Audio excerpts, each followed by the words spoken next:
पहले चरण की सेवा या जब देख रहा थी कोटे में या बहुत घास पटार से भरा ले पहले आचर से कोटे के साफ करा या चरण की सेवा करा उसके बाद में कुछ सोचा या बेचारा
गुरुदेव,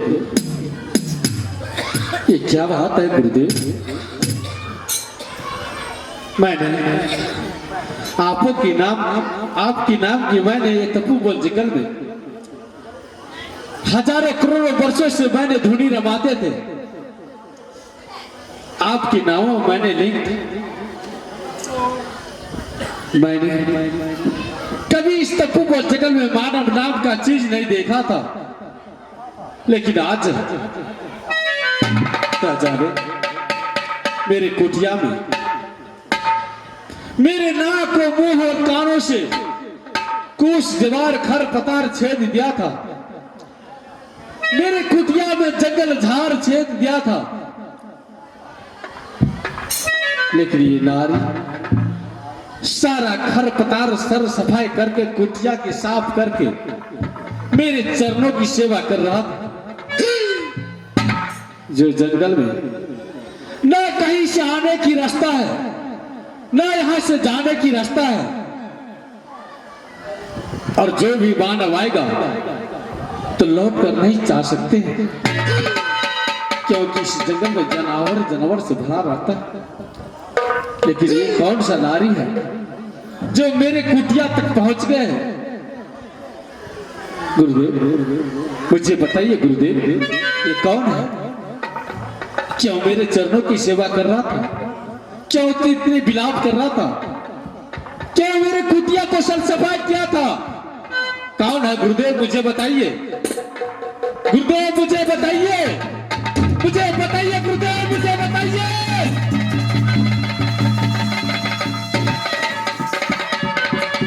गुरुदेव, मैं कोई साधारण साधु नहीं हूं, कोई रोड में फिरने वाला साधु नहीं। मेरा नाम मतंग ऋषि है।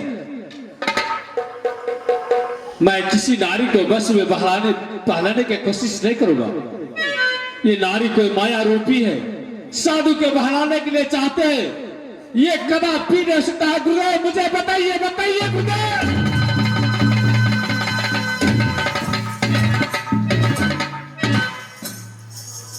क्षमा करना गुरुदेव, क्षमा करना गुरुदेव। मैंने अपनी क्रोधों में आकर के इस समय मैंने घोर अन्याय कर देता। अपने क्रोधों में आकर के मैंने इस नारी को श्राप दे देता गुरुदेव। मुझसे बहुत भारी पाप होता गुरुदेव, क्योंकि आप मुझे समझाने में देर कर दिया गुरुदेव। मतंग ऋषि की जोला फटकने वाला था गुरुदेव। ये नारी है, कोई दुखारी है, कोई संकटधारी है। ये अबला नारी है, कोई संकट में फंसा हुआ है, और कोई सती है, इसका देवता का अंश है। इसलिए इन्हें ये तप्पू को जंगल की पार करके मेरे कुटिया तक आया है गुरुदेव। मुझे समझने में देर हो गया गुरुदेव, लेकिन फिर भी ये तो कोई देवता नहीं, ये तो मानव है। मुझे इस नारी से तो परिचय भी पूछ लेना चाहिए। ये कहां से आए हैं, किसका ये बहू हो, किसका तुम पुत्री हो, किस रास्ते से तूने इस तप्पू पर जंगल में आए हो, किस कारण से तूने यहां तक आए हो।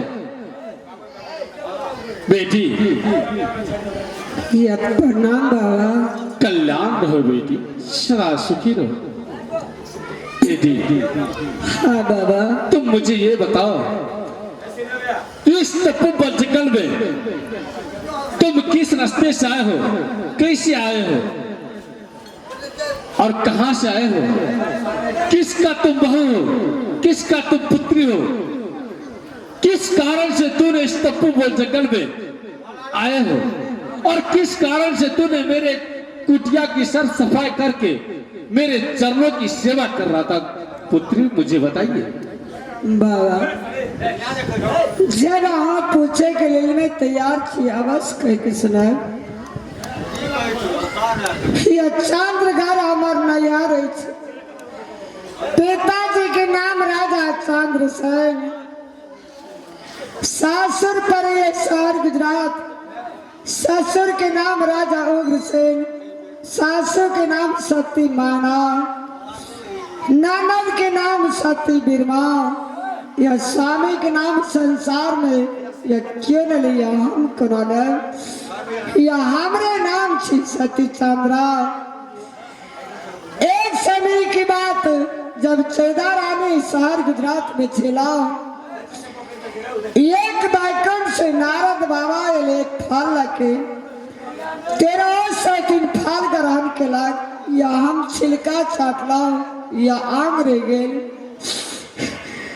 या स्वामीनाथ से सत करा के, या डोम चंडाल आते बन के वेले कोर कलज भोजन में मामला गुजरे।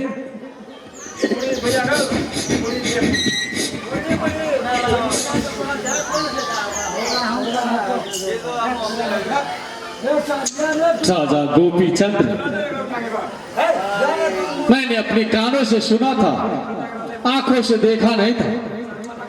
मैंने अपने कानों से सुना था जो राजा गोपी चंद्र बहुत धर्मात्मा है, बहुत दानी है, बहुत दयालु है।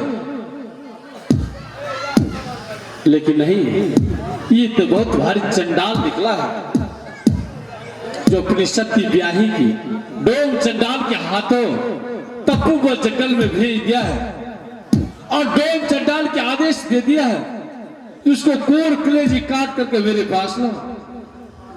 नारायण नारायण। गुरुदेव ये तो घोर अन्याय हो रहा है। ये मतंग ऋषि कभी साहस नहीं करेगा। ऐसा अपराध मैं कभी क्षमा नहीं कर सकता हूं। बेटी बाबा तूने इस समय इसी वक्त मुझे तुम आज्ञा दो तो मैंने इसी समय इसी वक्त मैंने राजा गोपी चंद को अपनी सलाह से मैं जलाकर राख कर सकता हूं। नहीं बाबा, पतिव्रता नारी का धर्म नहीं बाबा। या स्वामीनाथ कहला के या बेबस होकर कहला या स्वामीनाथ या जी के जिगर के ठुकरा है। संसार में कहने जीवन देहा नदिए बिन बारी जैसे नार थे पुरुष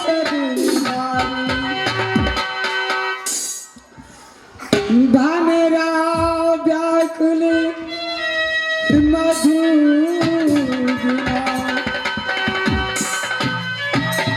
भामेरा व्याकुल मधुबिना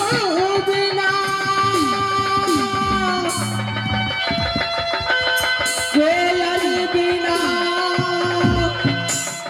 बसा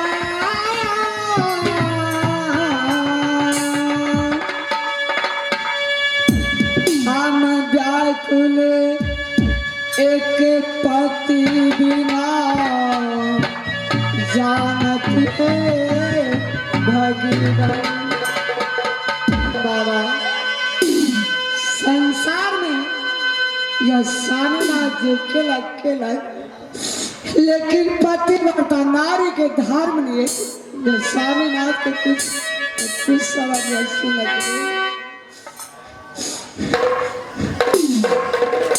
बेटी हाँ बाबा, मैं जानता हूं नारी को सीना बहुत कोमल होता है, इसलिए तू भी धर्मात्मा नारी हो, पतिव्रता नारी हो।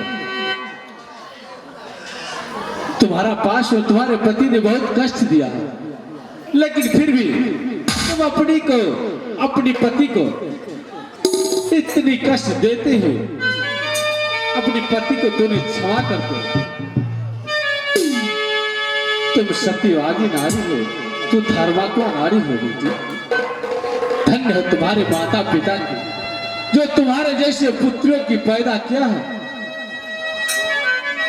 बेटी। ठीक है, मैं तुम्हें पति को क्षमा करता हूं, लेकिन तुम्हारे पास में जो संकट है तुम्हारा क्या हाल होगा? तुम कहां जाओगे? तुम कहां वास करोगे बेटी? बाबा जब आप कार से या बेटी कही के सुनलाओ या आवाज बाबा या पिता कही के पुकारा, लेकिन या घोर जंगल में या तपोवन जंगल में कहा जा पिताजी या आहाँ के शरण में आहाँ के कुटिया निवास करे पिताजी।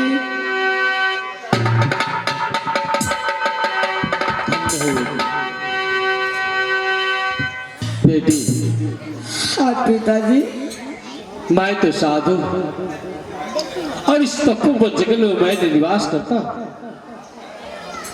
साधु को न कोई घर होता है ना कोई द्वार। साधु कभी भूखा भी रहता है, कभी भोजन भी करते हैं।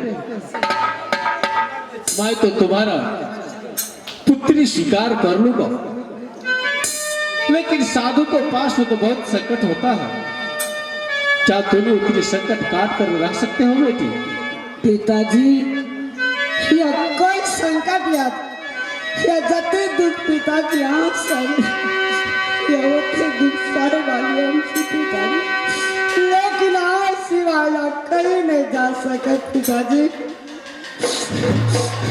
तो ठीक है बेटी, चलिए मैं अपनी कुटिया को पास ले जाता हूँ। ठीक है पिताजी, चलिए। चलिए।